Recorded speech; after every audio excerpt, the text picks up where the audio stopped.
The Professor Was a Thief by L. Ron Hubbard. No one knew why he was called Pop, unless it was that he had sired the newspaper business. For the first few hundred years, it appeared, he had been a senior reporter going calmly about his business of reporting wholesale disaster. But during the past month, something truly devastating had occurred. Long overdue for the job of city editor, lately vacated via The Undertaker, Pop had been demoted instead of promoted. Ordinarily, Pop was not a bitter man, but there were limits. When Leonard Colborne, whose diapers Pop had changed, had been elevated to city editor over Pop's decaying head, Pop chose to attempt the dissolution of gall in the manufacturers of Kentucky. But even the latter has a habit of wearing away and leaving the former friend a mortal enemy. Thus it was, when the copyboy came for him, that Pop swore at the distilleries as he arose and looked about on the floor where he supposed his head must have rolled. Mr. Colborne said he ought to see her right away. Pop limped toward the office, filled with resentment. Leonard Colborne was a wise young man. Even though he had no real knowledge of the newspaper business, people still insisted he was wise. Hadn't he married the publisher's daughter? And if the paper didn't make as much as it should, didn't the publisher have plenty of stockholders who could take the losses and never feel them? Much, anyway. Young and self-made and officious, if not efficient, Colborne greeted Pop not at all, but let him stand before the desk a few minutes. You sent for me? I sent for you. Oh yes, I remember now. Pending your retirement, you've been put on the copy desk. My what? Your retirement. We're retiring all employees over 50. We need new people and new ideas here. Retirement? When? How? Effective day after tomorrow. Pop, you are no longer with this newspaper. Our present Social Security policy will pay me off about $20 complete. What the hell with that? I brought this paper into the world and it's going to take me out. You can't do this to me. I'm staying as reporter. All right, you're staying as reporter then. It's only 2 days. And you're going to give me assignments. All right, here's an article I clipped a couple months ago. Get a story on it. When Colborne had fished up the magazine out of his rubble-covered desk, he tossed it to Pop like a citizen paying a panhandler. Pop wanted to throw it back, for he saw at a glance that it was merely a stick, a rehash of some speech made a long while ago to some physics society. But he had gained ground so far, he wouldn't lose it. He backed out. I'll show him. Call me a has-been? Well, think I can't make a story out of nothing, does he? Why, I'll get such a story that he'll have to keep me on and promote me and raise my pay. He sat down in his chair and scanned the article. It began quite lucidly with the statement that Hannibal Pertwee had made this address before the assembled physicists of the country. Pop tried to wade through said address. All information, even to Pop, was so much polysyllabic nonsense. Something about transportation of freight, some new way to help civilization. But just how, the article did not tell. Pop, at least. Suddenly, Pop felt very old and very tired. At 53, he had 10,000 bylines behind him. He had built the World Journal to its present importance. He loved the paper, and now it was going to hell in the hands of an incompetent. And the only way he had of stopping them was an impossible article by some crack brain on the transportation of freight. Plodding through the dismal dusk of Jersey, he began to wish that he had never heard the name of Hannibal Pertwee. Grimly, if weakly, he had at last arrived at a gate to which a Jerseyite had directed him. Through this factory fence he could see a house, not much bigger than an architect's model. The fence itself caught his interest. He fingered the steel mesh with wonder. At the top of the poles, bent out to support 3 strands of savage-looking barbed wire, Pop stepped back and was instantly smitten by a sign which shouted, "Beware of lions. Area mined. Trespassers buried free of charge." He almost leaped out of his body when a voice before him growled, "What is your business?" I want to see Hannibal Pertwee. I'm a reporter from the New York World Journal. There was a click, and a square of light glowed in a panel. For seconds, nothing further happened, and then, very slowly, the gate swung inward. Boldly, outwardly at least, Pop marched through. He glared around him, but the strange change in the atmosphere soon registered upon his greedy senses. Here, the walk was only a foot wide, bordered by dwarf plants.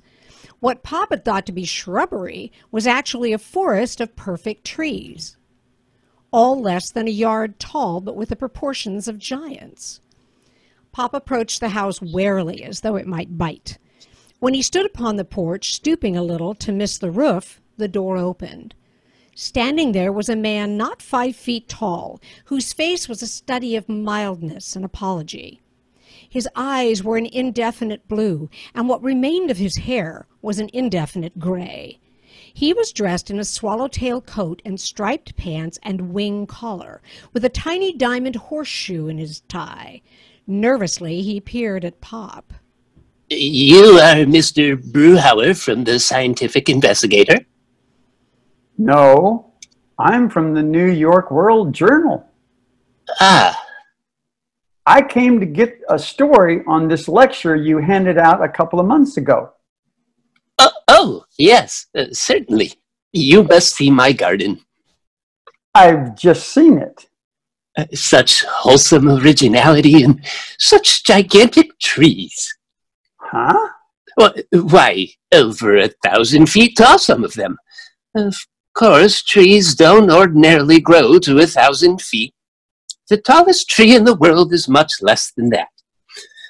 There now, I'm so sorry to walk you all over the place this way, but I have recently given my cars to charity. Hey, wait. We haven't been anywhere. No, indeed not. My garden is only a small portion of what I have yet to show you. Please, come in. Pop followed him into the house. He casually got out his cigarette case and offered Hannibal a smoke. The little man started to refuse and then noticed the case. "Oh, what an unusual design." Yeah. Pop pressed the button. The sidewalks of New York tinkled through the room. "Fascinating. What delicate mechanism. You know, I've made several rather small things myself. Here is a car, which I spent much time constructing. The engine is quite perfect." And thereupon, he took the inch-long object and poked into it with a toothpick. There was a resultant purr. It runs. Of course. It should get about 100,000 miles to the gallon.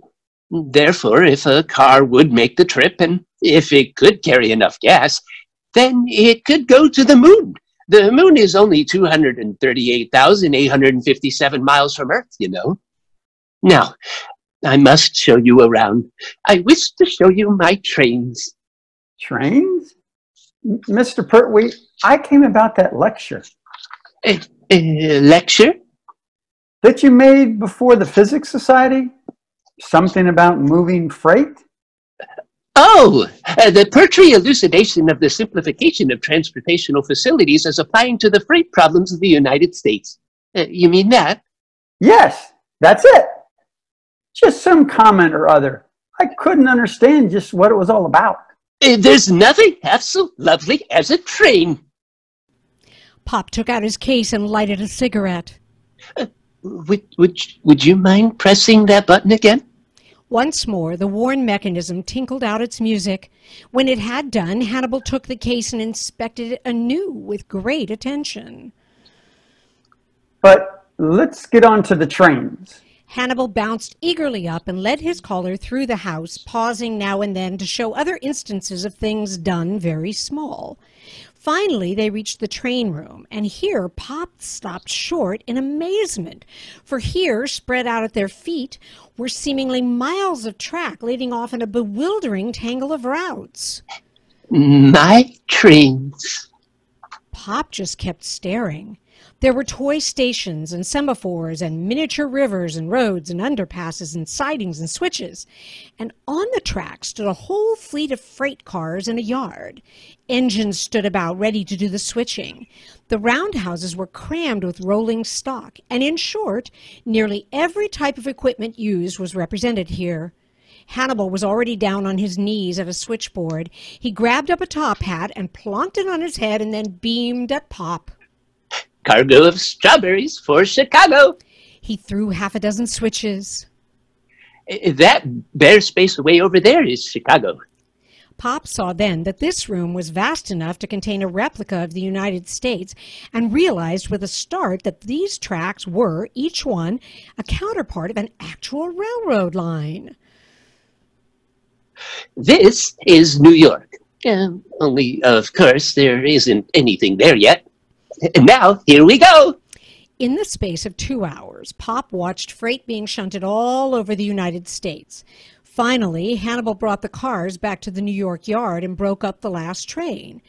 With a sigh, he took off his hat and stood up, smiling apologetically.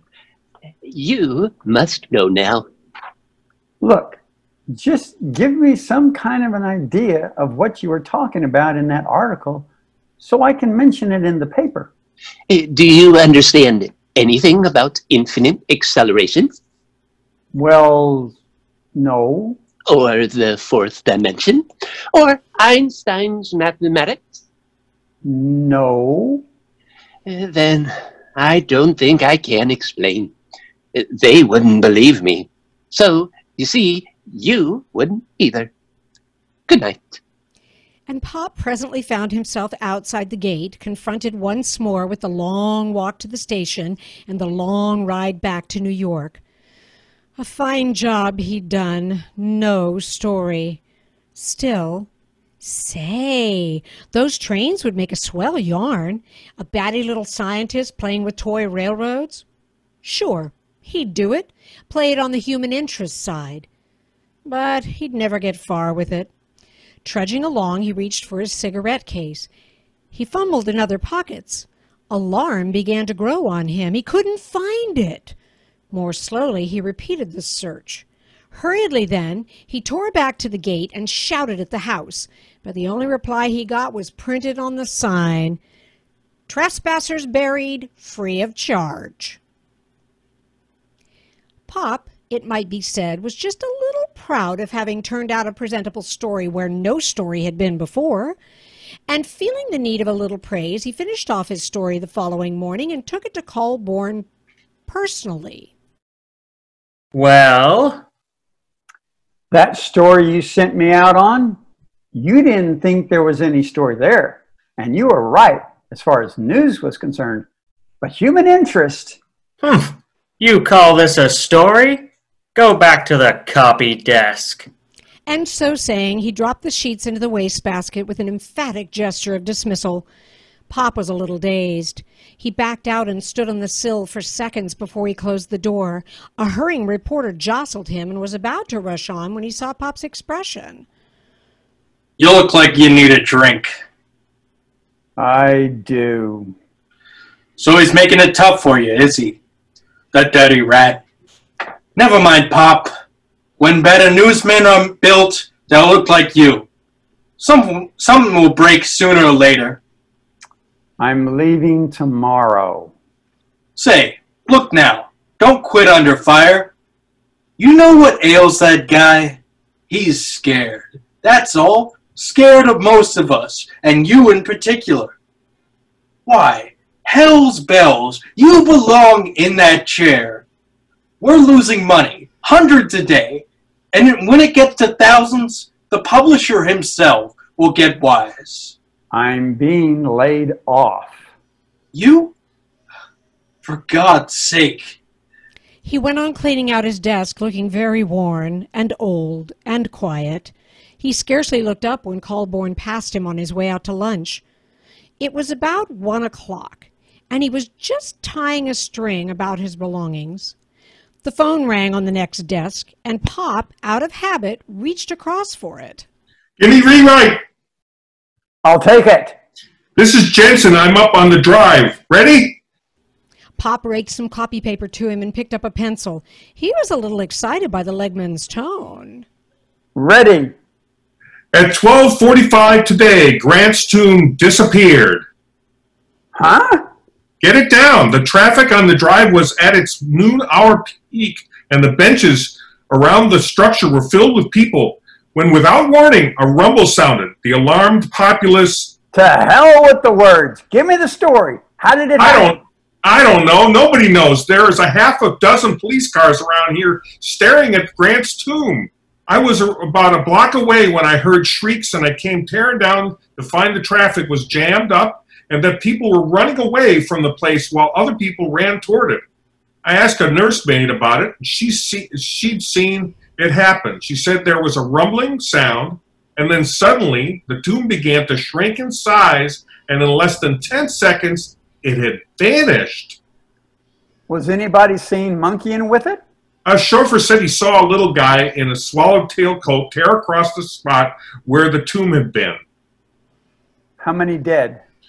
Nobody knows if anybody is dead. Well, find out. How can I find out when everybody that was sitting on the steps had all completely disappeared? They're gone. Somebody is crazy. No bodies? No tomb. I got this much. You hoof it back there and get stories from the witnesses. He hung up and whirled to shout down the line of desks. Grant's tomb gone. Get Columbia on the phone. We gotta have a statement from somebody that knows his stuff. You, Sweeney, grab an encyclopedia and see if anything like this ever happened before. Morton, grab a camera and get out there for some pictures. Dunstan, you go with Morton and find the relatives of the people that have vanished along with the tomb. Get going! Nobody thought of tearing out to find Colborne. Sweeney, Morton, Dunstan, and others went into a flurry of activity. Branner, start setting up an extra. We'll be on the street in half an hour. Second extra in an hour and a half with pictures. Is this Pop? Yeah, this is Pop. What are you waiting for? Okay, half an hour it is. Louis, get some shots of Grant's tomb out of the files and rush them down to composing.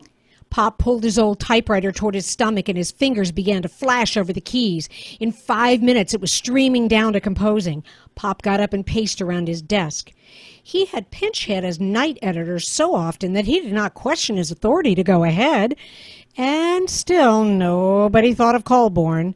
Shortly, a damp proof was rushed up. The copy boy hesitated for a moment and then laid it on Pop's desk. Pop looked it over. Okay, let it run. The boy loped away, and Pop, reaching for a cigarette, again missed his case. Instead, he hauled up a limp package and lighted a match. The phone rang somewhere. Who's this? Freeman, grab your pencil. Got it, said Pop, beginning to tingle at the tone of the legman. The Empire State Building disappeared about 5 minutes ago. Right. I'm down at the precinct. About 3 seconds ago, a cop came staggering in with the news. I haven't had a chance to look. Get right down there and see. Grant's tomb vanished just before you called. Check. Pop put down the phone and dashed over to the window, but in vain he searched the skyline for any sign of the Empire State Building. Gone. The human being in him was appalled. The newspaperman went into action. Goodert, get a camera down to the Empire State. It's disappeared. Check. Copy boy. Branner, limit the first extra. Get set for a second. Story coming down. The Empire State Building has disappeared. Okay. Get some pictures down to Branner on the Empire State. New York is going piece by piece. Call the mayor, somebody. Tell him about it and ask him what he means to do. Check. No such incident in the encyclopedia. Unprecedented. Lawson and Frankie, you two get cameras and rush downtown to be on hand in case any other buildings exit. Copy, boy! And the second story was on its way to composing, and still nobody remembered Colborne. Pop walked around his desk. Again, he reached for his cigarette case and was again annoyed to find it gone. He lighted up, frowning over new angles, one eye hopefully on the phone. Find out how many people are usually in the Empire State. Check. Certain that the story would keep breathing, Pop was not at all surprised when Frankie called. Pop, this is Frankie. Pennsylvania Station's gone. Full of people? Trains and everything. There's nothing there but a hole in the ground. I was lucky. About a block away, I saw it happen.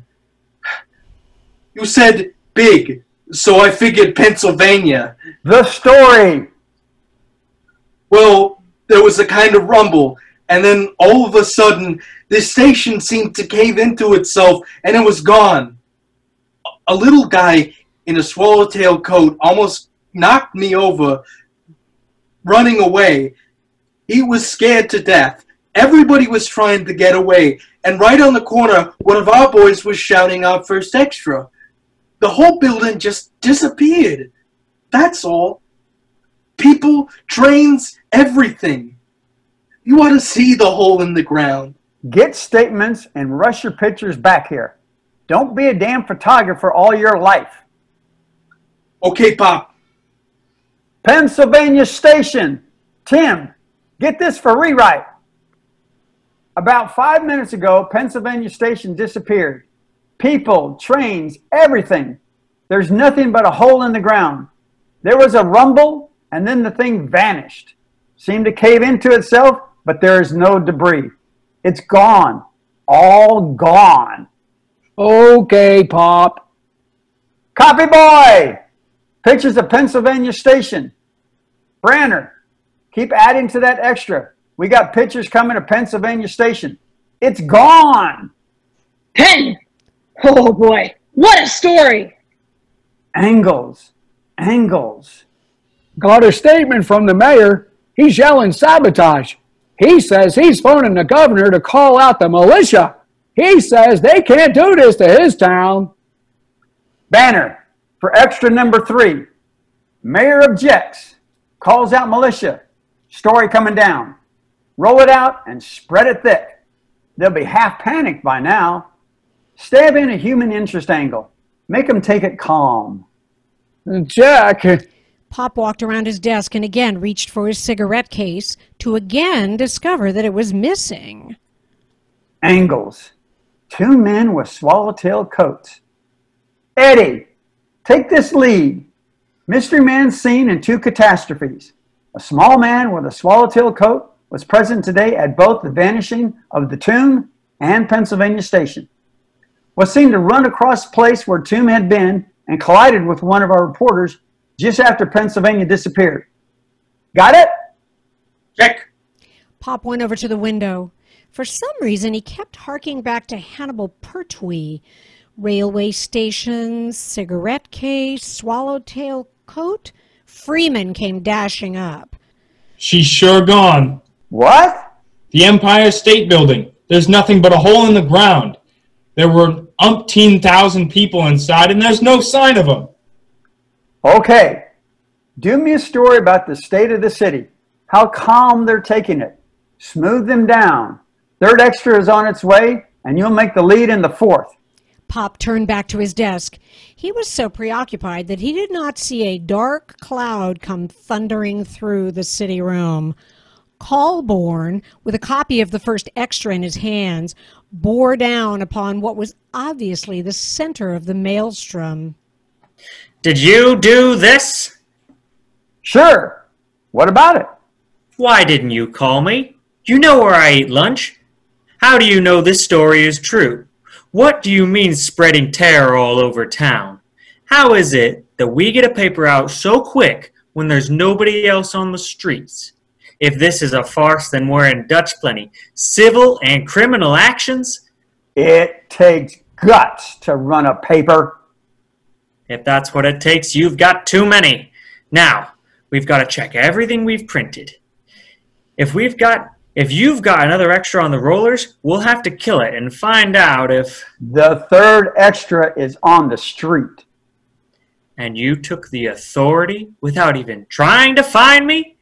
A story has got to go when it's hot. And you ran this one so hot that you're driving New York into a panic. Get out. What? I said get out. You're through. Finished. Washed up. Today instead of tomorrow. And nursing his injured importance, Colborne flung off to his office. Pop stood for a little while and then, with a shrug, picked up the package on his desk. Well, it was fun while it lasted. You're gonna take him at his word? Just because you were smart enough not to wait? He's just sore because you did it so swell. Maybe.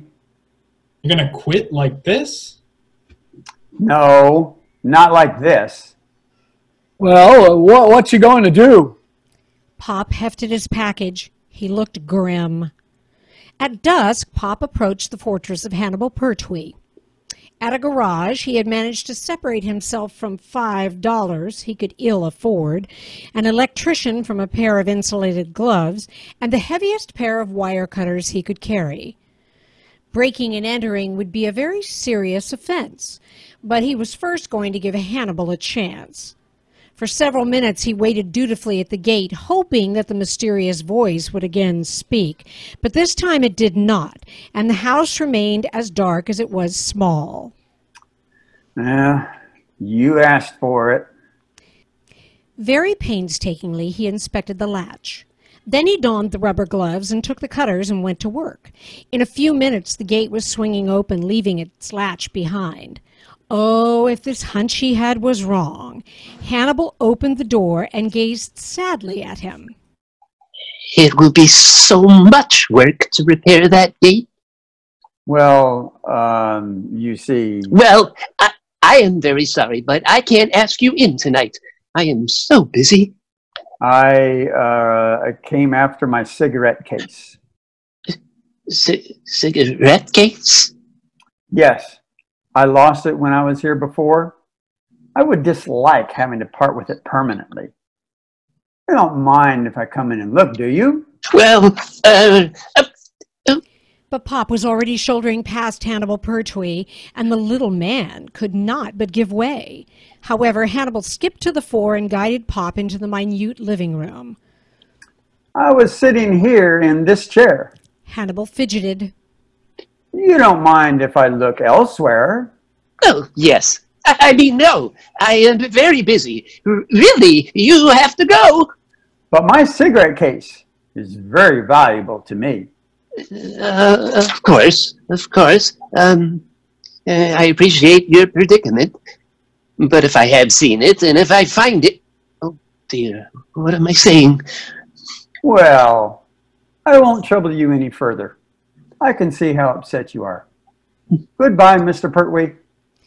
Eagerly, Hannibal grasped the offered hand. Swiftly, Pop yanked Hannibal close to him and gave an expert frisk.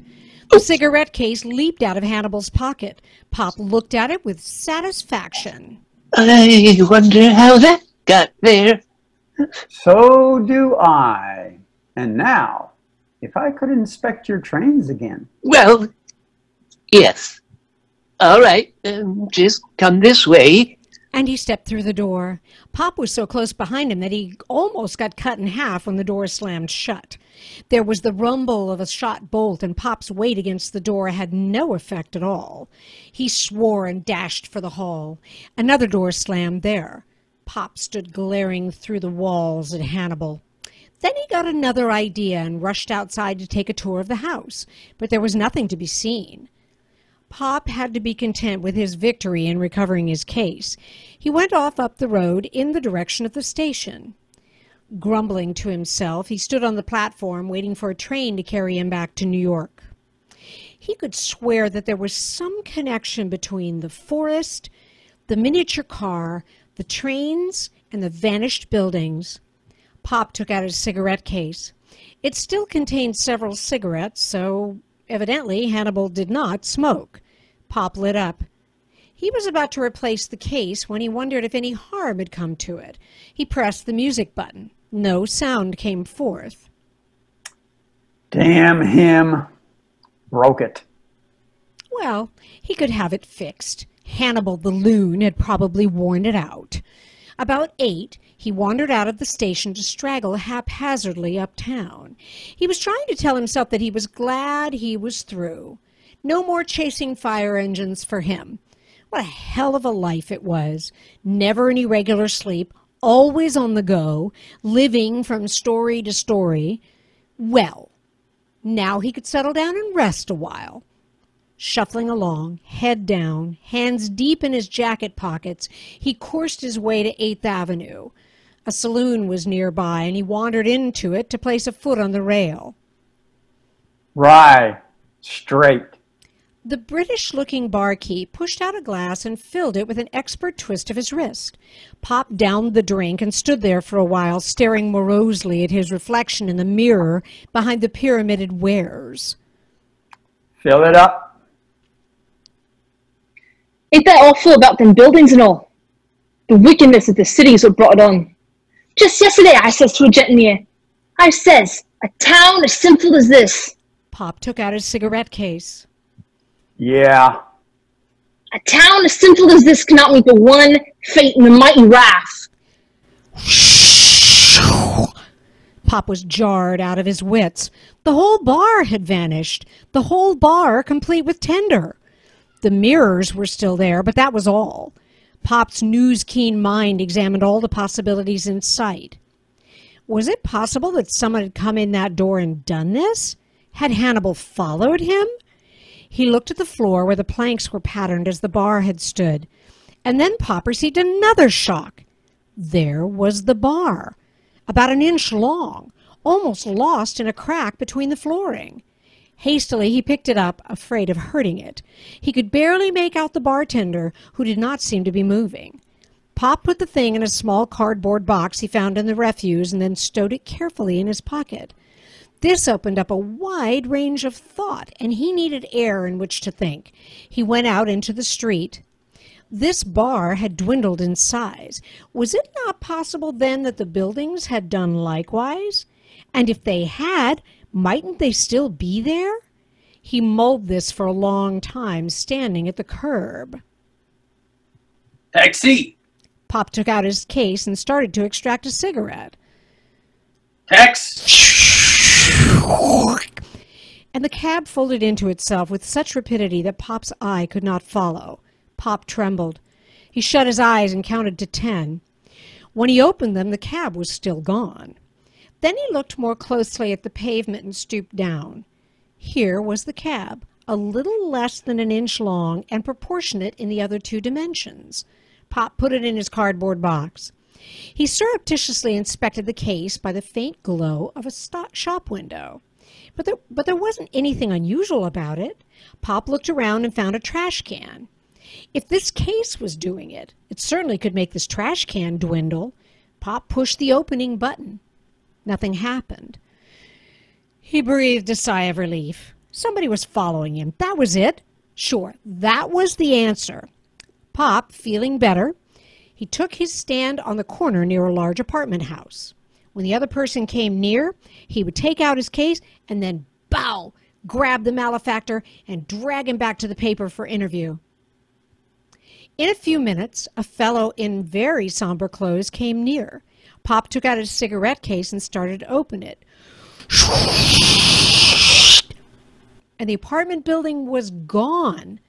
Pop was shaken up by the vibration of its going, but he did not lose his presence of mind. He snatched the bystander and bore him to earth. The full light of the street lamp shone down. He had captured a minister of the gospel. Very swiftly, Pop got away from there.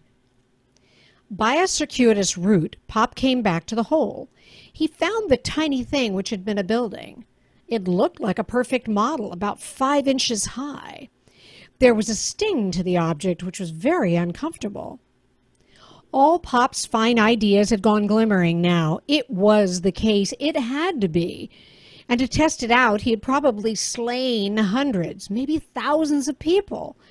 But his news sense was soon uppermost again. The night editor's voice boomed over the wire. Joe, this is Pop. Look, I've got a bar, 1 taxi, and an apartment building in my pocket. Stand by for an extra about midnight. You? Huh? Sleep it off, Pop, and drink one for me. No! But the wire was dead. So they wouldn't believe him, huh? Well, he'd show 'em. He'd show 'em. I won't. They sat in Colborne's office and the clock said 10. Colborne had not yet come in. Hannibal Pertwee showed signs of having been mauled a bit. And even now he tried to make a break for the door. Pop tripped him and set him back on the chair. It's no use. I won't tell you or anybody else. After what they did to me, why should I do anything for them? In the center of the room sat a gunny sack. Carefully wrapped up within it were some items Pop had found occupying the vacant spaces in the vicinity of New York on Hannibal Pertwee's toy railway system. I'll have you for burglary. You can't prove anything at all. What if I do have some models of buildings? Can't I make models of what I please? What about those people you can see in them? Can't I make people in model form, too? Pop was alternating warm and chill, for he knew he was dabbling in very serious matters. Anxiously, he looked at the clock, as though by that signal Colborne came in. What? You here again? That's right. And I have... There's no use begging for that job. We don't need anybody. Get out or I'll have you thrown out. And he reached across the desk for his phone. Pop's handy feet sent Colborne sprawling. Pop instead pushed the button. Send in Mr. Graw. I'll blacklist you. You'll never work for another paper. I'll take my chances. Mr. Graw, the very portly publisher, stepped in. He saw Pop and scowled. Colborne was dusting off his pants in protest. What's this? He won't get out. He sent for you. I didn't. Well, all the cheek. Now listen, you two. I've been in this business a long time, and I know what a story is. You're losing money, and you need circulation. Well, the way to get circulation is to get stories. Now! I won't. On the table, Pop laid out the 4 objects from the gunny sack. The Pennsylvania Station, Grand Central, Grant's Tomb, and the Empire State. Then from his jacket he took the bar, the taxi, and the apartment house. I won't. Attempting another break. Once more, Pop pushed him back to the chair. What are these? Just what you see. The missing buildings. Preposterous. If you have gone to all this trouble just to make some foolish story. I've gone to plenty of trouble, but not to have anything made. These are the real thing. Rot. Well, I'll make you a proposition. If I restore these to their proper places, can I have my job back? Permanently? Humph. If you can put back what this city has lost, I'll give you your job back, yes, but why waste our time? Then call Mr. Barstow of the Pennsylvania Railroad. You get him over here on the double, and I'll put the buildings back. But how? Just call. That's all. You can't afford to run the risk of losing this chance. If you're talking nonsense. But he put through the call. It was an uncomfortable wait while Hannibal protested at intervals and Colborne rubbed his hands. But at last, Mr. Barstow, in a sweat, came loping in. You called me, Mr. Graw. By God, I hope there's news. Graw pointed at Pop. This idiot claims to have your station. He says this is it. Barstow snatched up the model of Pennsylvania. It stung his hands and he put it back. He turned to Pop. Is this a joke? That's a perfect replica, certainly, but... Look, this is Hannibal Pertwee, probably the smartest scientist since Moses. Oh, you. So you know him. He used to bother us quite a bit. What is it now? Ah, we get somewhere. Barstow, if this gentleman replaces your Pennsylvania station and these other objects, will you make a contract with him? About his crazy ideas on freight? I don't know which is the craziest statement. That you'll restore the buildings, or that anything he can think up will affect our freight. But go ahead. Pop yanked out a slip of paper. I typed this. Sign it. Smiling indulgently, Barstow signed the agreement. Graw and Colborne shrugged and witnessed it with their names. All right. This is what you used to be begging for. You've got it now. Go ahead. And indeed, Hannibal Pertwee had undergone a change. All trace of sullenness was gone from his face, replaced by growing hope. You mean that you'll really consider my propositions? That you may utilize my findings? I've said so in this paper. Well, you see, gentlemen, my idea was to reduce freight in size so that it could be shipped easily. And so I analyzed the possibilities of infinite acceleration. Spare the lecture. Get busy. They won't understand anything but action. Yes, action. May I have this cigarette case? Pop handed it over. Hannibal caressed the case. It was very ingenious, I thought. I had been waiting for this very thing. Apparatus would have been noticed, you see, but this was perfect. One can stand on the edge of a crowd and press the buttons, both together, and the atomic bubble within is set into nearly infinite acceleration. It spits out and engulfs the first whole object it embraces and sets it spinning in 4 dimensions. Of course, as the object spins at a certain speed, it is accordingly reduced in size. Einstein... Just push the buttons. Hannibal turned the case around so that it would open down. He pointed it in the general direction of the tiny taxi. It compresses time as well as space. I just release the bubble. The taxi increased in size like a swiftly inflated balloon. The tick, tick, tick of its engine was loud in the room. The cabbie finished opening the door and then turned to where he had last seen Pop. What a dress, buddy! And then he saw his surroundings.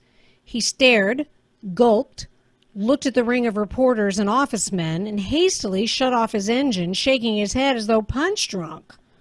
Cabby, you step back here out of the way. Do your stuff, Hannibal. And the taxi was toy-sized instantly. The cabbie began to wail a protest, but Pop shoved the tiny car into his hands. We'll make it grow up shortly, down in the street. Frankie, you and Lawson get some cameras. Freeman, you call the mayor and tell him to gather round for the fun. Sweeney, you write up an extra lead, telling the city all is well. I'll knock out the story on this. Oh, no, you won't, said Graw. Huh? But you said in front of witnesses. I don't care what I said. I've suddenly got an idea. Who got out those extras so fast yesterday? I did. Graw turned to Colborne. At first, I believed you, Colborne. When I got to thinking it over after I found out how fast they really had come... He didn't mean nothing by it. He's just a little young. Pop, you can't have his job. Well, I didn't say... Pop, I've got a better spot for you than that. You're managing editor. Maybe you can make this son-in-law of mine amount to something if you train him right. Managing editor? I'm going to slip out a job. I need a rest. And so, Mr. Managing Editor, I leave you to your additions. The roof-raising cheer which went up from 100 throats. Well, what are you waiting for? We got an extra edition to get out, and that means work. Hannibal, you trot along with Frankie and Lawson. They'll help you put them buildings back. And listen, Frankie, don't miss any shots. Pop took up the package he had left at the switchboard. He went into the office marked Managing Editor and laid his belongings on the desk. He shed his coat, rolled up his sleeves, and reached for the phone. Copy, boy! Okay, Pop.